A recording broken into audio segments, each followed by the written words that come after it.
आज का जो हमारा टॉपिक है वो है इकोलॉजिकल पायरामिड्स।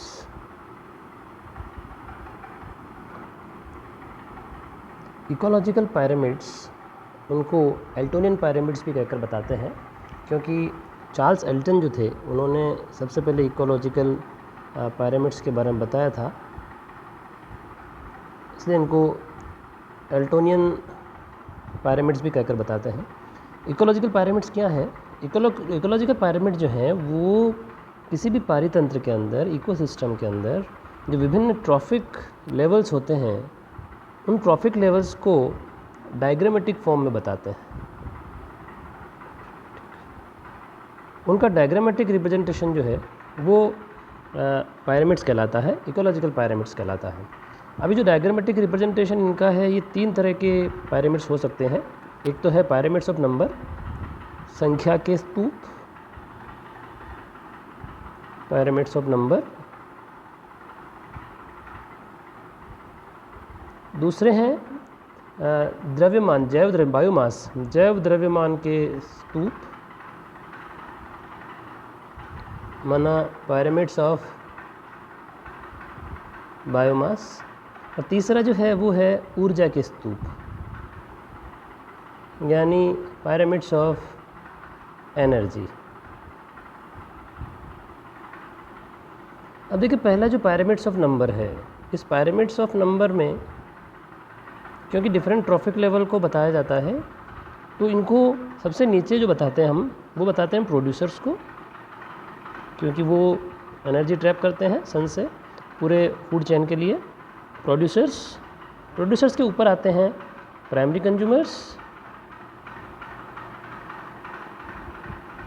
या प्राथमिक उपभोक्ता। प्राइमरी कंज्यूमर्स के ऊपर आते हैं सेकेंडरी कंज्यूमर्स, और सेकेंडरी कंज्यूमर्स के ऊपर आते हैं टर्शरी कंज्यूमर्स या तृतीयक उपभोक्ता।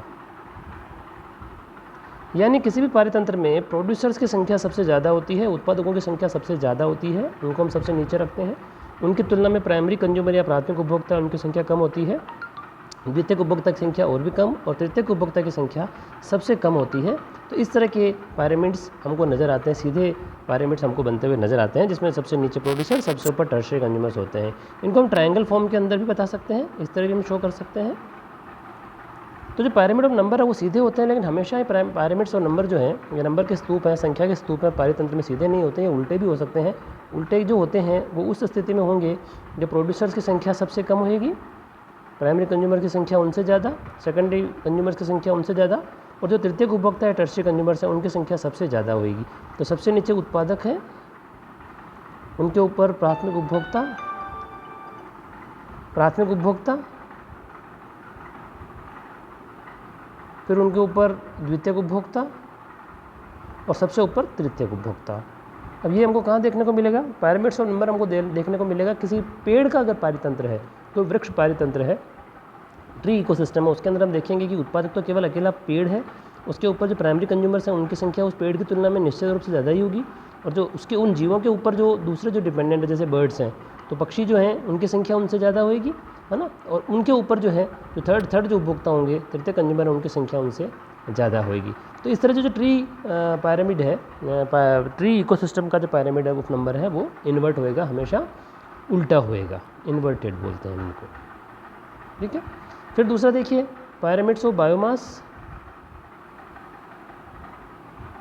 या जैव संहति या जैव द्रव्यमान का स्तूप। तो ये जो है पायरामिड ऑफ बायोमास जो है वो भी हमेशा बनते सीधे हैं एक सामान्य पारितंत्र में, जिसमें प्रोड्यूसर्स जो है उनकी संख्या, प्रोड्यूसर्स हमेशा पेंदे में होंगे, जिनकी संख्या हमेशा ज़्यादा होगी, उत्पादक, उनके ऊपर प्राथमिक उपभोक्ता, फिर उनके ऊपर द्वितीयक उपभोक्ता, फिर उनके ऊपर टर्शरी कंज्यूमर्स या तृतीयक उपभोक्ता होते हैं। तो सबसे ज़्यादा संख्या जो होती है वो उत्पादकों की होती है, क्योंकि उत्पादकों का जो द्रव्यमान है, बायोमास, सबसे ज़्यादा होता है। उसके बाद primary consumers, secondary consumers, tertiary consumers का बायोमास सबसे कम होता है। तो ये भी बन रहा है, ये सीधा बन रहा है। लेकिन जब आप बात करेंगे एक्वेटिक इकोसिस्टम की, जल पारितंत्र की, जलीय पारितंत्र की, तो उसके अंदर ये इन्वर्टेड होता है, जहाँ जो उत्पादक होते हैं उन उत्पादकों का बायोमास सबसे कम होता है। जो उत्पादक प्राय प्लैंक्टन्स होते हैं या जिनको हम कहते हैं प्लवक, पादप प्लवक, जिनका बायोमास सबसे कम है लेकिन इनकी प्रोडक्टिविटी सबसे ज़्यादा होती है, इसीलिए ये ऊपर पूरे फूड चेन को सब आधार देने का काम करते हैं। फिर इसके ऊपर प्राथमिक उपभोक्ता, फिर द्वितीयक उपभोक्ता और फिर तृतीयक उपभोक्ता। ये प्लैंक्टन्स प्राइमरी प्रोड्यूसर्स हो गए, जिनको खाने के लिए जो आपके छोटे छोटे कोई आर्थ्रोपोड्स हैं, मोलस्क का छोटे छोटे, फिर उनको खाने के लिए छोटी फिशेज़ हो गई, जो कि सेकेंडरी कंज्यूमर्स, उनको खाने के लिए बड़ी फिशेज़ होती है। तो यहाँ ये उल्टा हो जाता है, प्लैंक्टन संख्या में कम है, प्रोड्यूसर संख्या में कम है, और जो टर्शियरी कंज्यूमर वो संख्या में सबसे ज़्यादा है। तो यहाँ पायरामिड्स ऑफ बायोमास प्राय सीधा होता है, लेकिन जब आप बात करेंगे एक्वेटिक इकोसिस्टम की, तो एक्वेटिक इकोसिस्टम के दौरान जो पायरामिड ऑफ बायोमास है वो इन्वर्टेड होएगा, उल्टा होएगा। तीसरा जो पायरामिड हमारा है वो है ऊर्जा का स्तूप या pyramid of energy. Pyramids of energy हमेशा सीधे होते हैं, ये कभी भी उल्टे नहीं होते हैं, क्योंकि ऊर्जा का प्रवाह हमेशा प्रोड्यूसर से कंज्यूमर की ओर चलता है। तो ये प्रोड्यूसर्स हो गए, प्रोड्यूसर से ये प्राइमरी कंज्यूमर्स, ये सेकेंडरी कंज्यूमर्स और ये टर्शियरी कंज्यूमर्स। प्रोड्यूसर्स हमेशा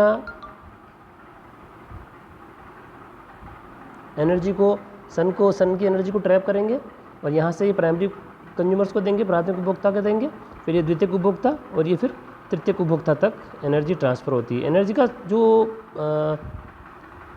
मूवमेंट है फूड चेन के अंदर वो हमेशा यूनिडायरेक्शनल होगा, एक दिशीय होगा, कभी भी एनर्जी उल्टी नहीं आती। इसलिए जो ऊर्जा के स्तूप है वो हमेशा सीधे होंगे। साथ ही प्रोड्यूसर्स की जो एनर्जी है, उस प्रोड्यूसर्स की एनर्जी का लगभग 10% भाग ही दूसरे ट्रॉफिक लेवल पर ट्रांसफ़र होता है, दूसरे पोषण स्तर पर प्राथमिक उपभोक्ता तक ट्रांसफ़र होता है, और प्राथमिक उपभोक्ता का 10% द्वितीयक उपभोक्ता, द्वितीयक उपभोक्ता का 10% तृतीयक उपभोक्ता को ट्रांसफ़र होता है। इसीलिए आप देखिए स्तूप भी हमने अलग तरह का बनाया है, प्रोड्यूसर्स को उससे बड़ा बताया है, फिर उसके बाद जो प्राइमरी कंज्यूमर्स हैं उनको हमने थोड़ा छोटा बताया, सेकेंडरी को और छोटा और टर्शियरी को और छोटा। तो केवल 10% ऊर्जा जो है वो ट्रांसफ़र होती है अगले पोषण स्तर पर।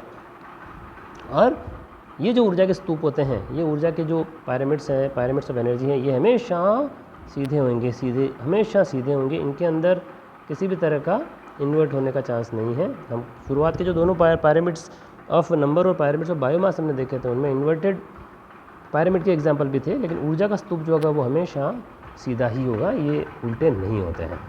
ये थे पायरामिड्स ऑफ इकोसिस्टम।